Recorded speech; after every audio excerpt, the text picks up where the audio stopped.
はい。え？これ、条件の100万円です。は毎月100万円支払うのが条件なんでしょ？何のことですか？招待状に書いてありましたよ。招待状って見せてもらってもいいですか？ないわよ。とりあえずその仏壇、どっかに移動させてくれる。Ara, what do we have here?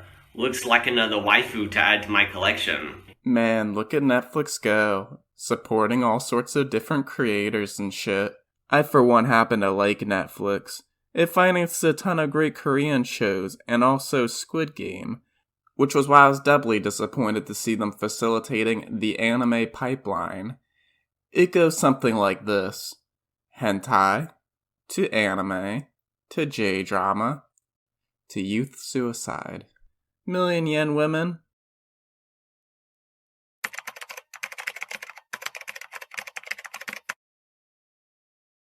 Yeah, I'd take that trade. Sounded appealing because the premise sounded a lot like that of a harem anime, and I'm nothing if not lowest common denominator. Surprisingly, it's more of a thriller mystery show that happens to have cute girls, always getting stopped seconds away from showing their boobies. So close enough, I guess. If you watched my last two videos, you might have noticed I'm usually more interested in shows like this, or this. But, this is also pretty fun. The problem is that I feel like the type of people who look for harem anime and the type of people who have functioning brains exist in two different categories. And a lot of the time I feel like somebody just spilled some serious TV show on my wish fulfillment power fantasy. It's a show that wears a lot of hats and looks good in each one separately, but not necessarily when it wears all of them at once. In addition to the mystery and boobies, there's also this battle of the minds plotline running through it all. The main character, Shin Michima, is a struggling author, and a lot of the show is about his conflict with successful author Yuzu Hanaki. It's pretty tense and engaging, but I think the problem is that the results of this conflict don't really feel tangible. If I watch an action show and there's conflict, it's all like, damn, those guys do look strong. If I watch a cooking show and there's a competition, I'm like, damn, that food does look good. If I watch a show about a war of novelists and they have a write-off and somebody says, wow, this book is really good, it's like, okay, I'll have to take your word for it. There's just no way to bring across the results of writing a whole-ass novel in a show that's 4 hours long. And even if you could, you wouldn't want a show that came to a halt, so good old Shinkun could recite his slam poetry to you. I know words, I have the best words. Now, this is merely one of an improbably large number of conflicts the show contains. You've got this internal emotional struggle, where Shin is trying to move on from the fact that his father is a murderer on death row. The whole novel write-off. He gets these faxes telling him he's a homo or whatever. And on top of all this, he has to deal with females. 5 females to be exact. You've got the cold aloof one, for people who've got attachment disorders. You got the one that likes doing yoga, for whom I had to look up the Wikipedia page to even remember what her personality was supposed to be. You got the cold, borderline sadistic one, stimulating your peenie in weird alien ways that I assure you I don't understand. She's also constantly naked. She just is, okay? You got the one... Actually, no comment. You got the shame and disappointment you hide from your parents. That looks like it's gonna have, like, jizz all over it all the time. That's... Oh, it has a butt to it? And this one is my favorite one. Listen to this. Nanaka Seki, portrayed by Yuko Araki. She is very clumsy and loves drinking milk. Have you ever heard of that one writing exercise where you write a basic character design by naming a strength, a weakness, and a quirk?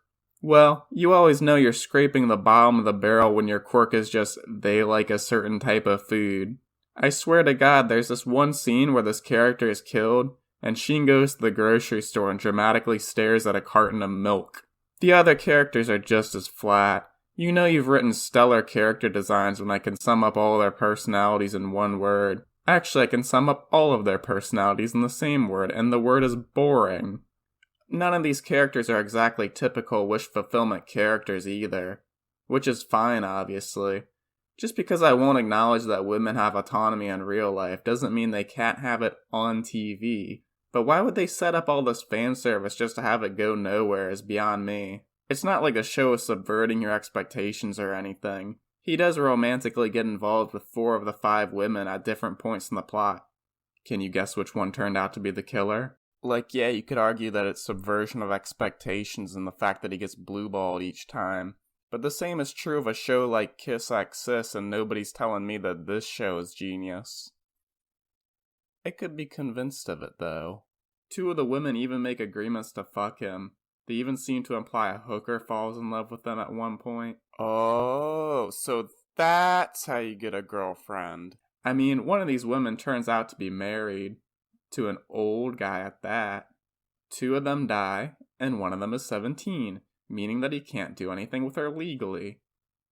Yes, that's an actual plot point, and yes, it's just as uncomfortable as it sounds. One of them goes on a date with him, and invites him on another date, but the bitch just had to flake. They act like she was using him for secret ends, but the secret ends are, I want to make him mega rich and famous. The harem aspect just feels like one big catfish, but they'll waste your time with it anyway. If there was any payoff to the show, you might start thinking there was a merciful god. And those Japanese can't have that, can they?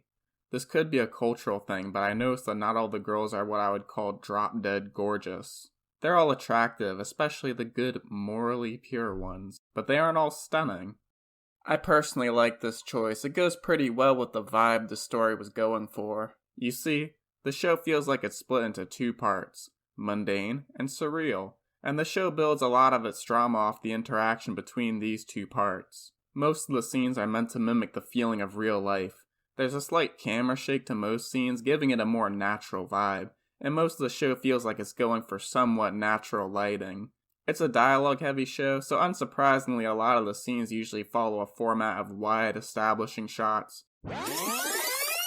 to clips of conversation shot mid, and then usually ends with a wide shot or close-up. The camera is usually somewhat close to the subjects, lending the show a somewhat intimate feel to it. It's serviceable. The formula is enough to connect it from scene to scene, but nothing really blew me away or anything. One thing I will say about the directing is that I think there are some flaws with shots like this. Cause I want to see the nips, but I seem to be unable to. But then there's also these spooky surreal scenes where suddenly there will be color filters, blaring music, and these are usually tripod shots. Also, the wide shots tend to be a bit wider and more pulled back, which makes sense to emphasize the newly created otherworldly setting that they've set up. I quite like this setup. If it were surreal all the time, it would lose its meaning, and if it were normal all the time, I might start thinking about all the ways the plot doesn't make any fucking sense. The naked one, Minami, is like, yeah, I have problems because my dad raped me as a kid, but I'd make an exception and fuck you because reasons. And then dies. She's also the leader of a criminal enterprise. She runs a call girl service, where she pimps out pop idols and the like. Her story intersects with the story of this one girl, Midori, who's being extorted out of money by this hoodlum guy. Now, she's being a bit of a pussy, and not being assertive enough, so Minami helps her out by proposing a solution. They hire a hitman, and she just didn't have the self-respect to run him over. But don't worry, she finds her courage in the end.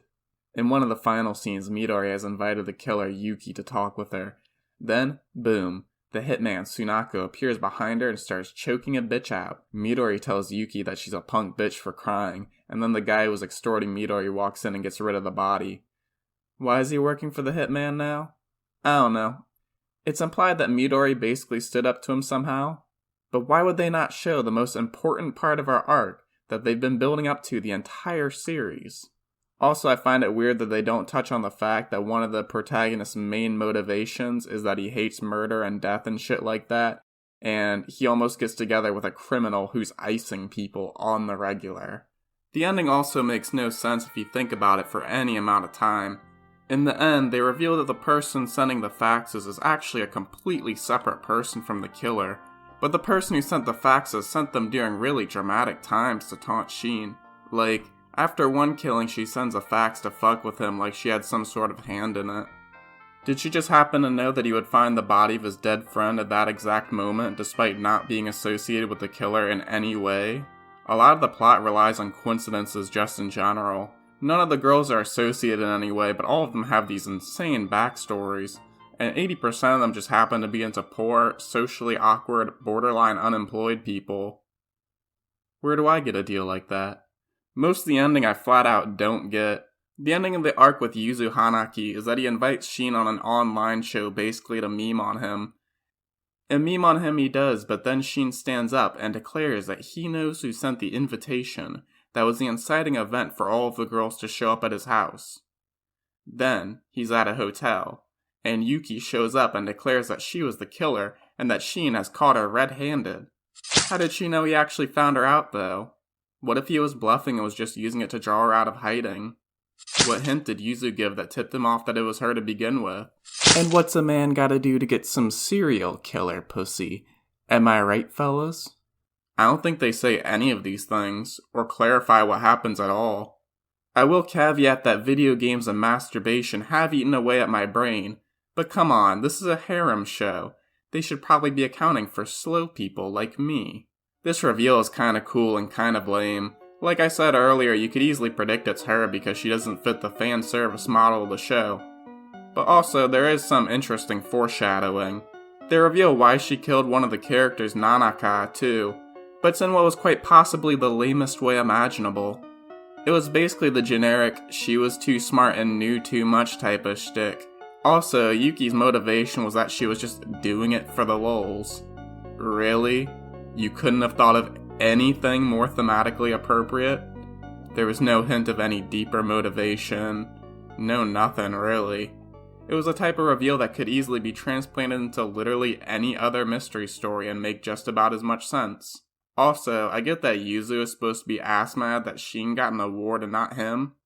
I mean, it's a boring ass motivation for a villain, but I do in fact get it. But why was this critic guy so hung up on a random no-name writer? You don't really know anything about his motivations, even though he's one of the main antagonists. He's just kind of a smug prick. Both of them are smug pricks, which wouldn't be a problem if the show didn't take itself so seriously. None of the characters really smile in a way that isn't sinister, except for this one. I think part of the problem is that none of them really have normal issues. It's all murder this, extortion that. But while these problems do make it easy to get emotionally invested on one level, they're quite simply not relatable. Which is a bit of a problem for a show that seems to want you to pick a favorite girl and be super bought into her as a character. Obviously, I'm not saying that you can't have big existential problems. I'm just saying that the best shows have you already bought into a character on some sort of relatable human level before throwing you into the big boy stuff. Or throw you into the big boy stuff and then bring you down to the more relatable human level. But you want to know the worst part? The last big scene is Sheen going back to his new apartment and one of the girls he told me is there. And she goes, Sheen, honey, babe, I love you. I'm going to stay here and sleep in your bed and be lovers with you. So what does she see in Sheen that makes her so attracted to him? 好き。なんで僕なんか。Please give me cock. I want a cock. Sheen is curious about what she wants too, so he asks her. And she says, oh, I don't really have a reason. Do I need one? Could they possibly have written something that stinks more of, I give up writing this script? And he says, why did you accept the invitation to come to my house even though it was dangerous? And she says, I don't know, 'cause I like your books, I guess. And even then, this is the best explanation that you get for why any character came to Sheen's house. And that's because you actually get an explanation for this one. If all of this sounds like a bit much to keep track of or you simply can't remember some plot aspect, don't worry about it because it probably takes up very little screen time anyway. Million Yen Women belongs to the ADD school of plot design, of just throwing together a million barely related elements. So you got hot girls and mysteries and serial killers and book competitions and extortion in the world of underground crime and prostitution, and none of these damn things seem to connect to any sort of overarching theme. Take out any one of these things and it doesn't really feel like the plot would collapse or anything. At the end of the day, it's really a story about the way in which Sheen resolves his personal trauma, and apparently the answer is by having other people solve it for him. That's the problem with Sheen as a character. Nothing about the plot implies any sort of organic growth on his part. He's completely passive as a character, which isn't a bad thing in and of itself. Passive characters can be done correctly if you contrive a circumstance that works well with their character. But that's just it. It usually takes a good amount of contrivance. You can really feel the whole plot bending over backwards to get Sheen to do anything that isn't just sitting at his desk and writing, and that's not always satisfying for character growth. I'm speaking from experience here. I think I've lost a pretty hefty amount of credibility and brain cells from writing just this one script alone. He ends the plot exactly the way he starts too, completely passive and getting pushed into action by other people. Bro, just get a GF, it'll solve everything. But he's not alone, none of the other characters grow or change at all either, unless you count becoming a murderer growth. She's just learned a bit of confidence, that's all. I suppose you could argue that it's thematically appropriate that the characters don't change. The entire show they keep saying this line about how there are as many different value systems as there are people. People are just different, that's all. So it would make sense that they would end it by implying that people would just continue to live based on their own personal values. I don't think this reason passes as an excuse for the lack of satisfying arcs though. Take this ending scene again. Sheen finds a resolution to his life problems. He's implied to be living a more stable life. They have a reiteration of one of his major character traits, except stated in a slightly different way to convey growth. So clearly they are trying to bring across the idea that something has changed about him, it's just that nothing meaningful has. Or, if it has, the show is bad at showing it. Maybe all of this is a bit harsh. He does have this one scene where he shit-talks his dad to his face. 父さん。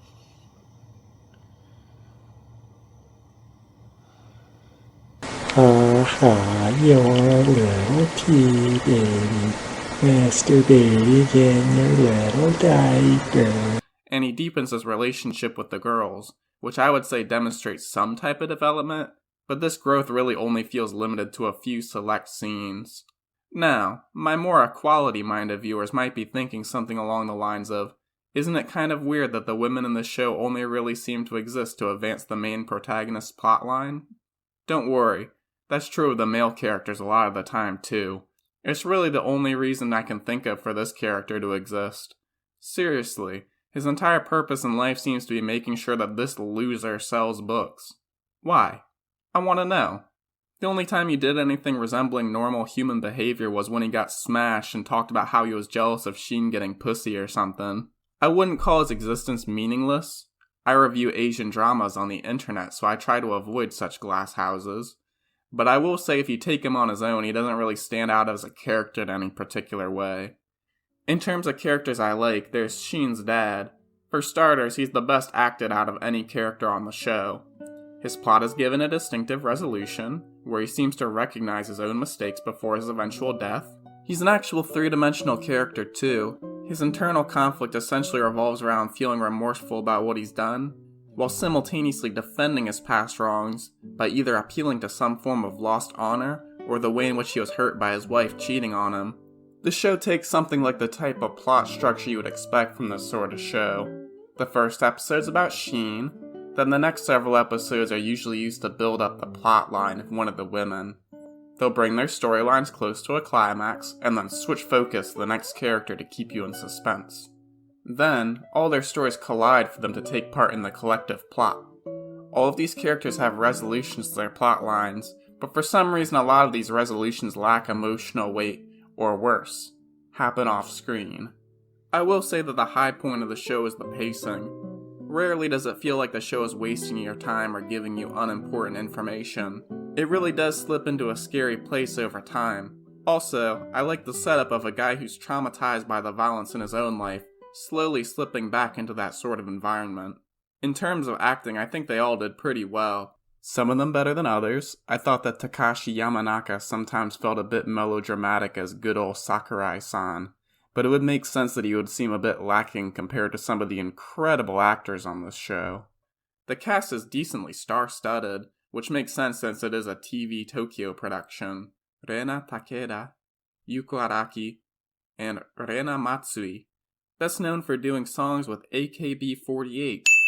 and best remembered in my heart for this one commercial where she sees Pokari sweat and then jumps off a cliff. Yeah, I know that feeling too. Then there's Rila Fukushima, probably best known in the English-speaking world for being in The Wolverine, the Netflix Castlevania adaptation, Arrow, and Game of Thrones. She seems to play ooh-woo exotic Japanese girl in every American production that she's in. In fact, Arrow was so on the nose about this that her character's name is literally Katana on that show. Our protagonist is portrayed by none other than Yojiro Noda from Radwimps. I would call his performance decently impressive considering it was only his second acting role. Million Yen Women is certainly a show that exists, and stuff certainly does happen in it, but nothing really comes together to make a cohesive whole. The directing is decent, the acting is good, and some of the scenes did have me on the edge of my seat, but when you take a bird's eye view of the plot, with its one-dimensional characters that have non-existent motivations, some mediocre music choices, and a critical lack of focus, it prevents it from being something that I would readily recommend to somebody who isn't just a complete dick-sucking weeaboo. So if you're the type of guy who drives to community college in an old car with an anime wrap, and gives people unsolicited opinions about hentai, then you might enjoy it. But if you want to step out of the basement and join me in the sun, I'll be right here in the next video, when I go back to my comfort zone and review a Korean rom-com.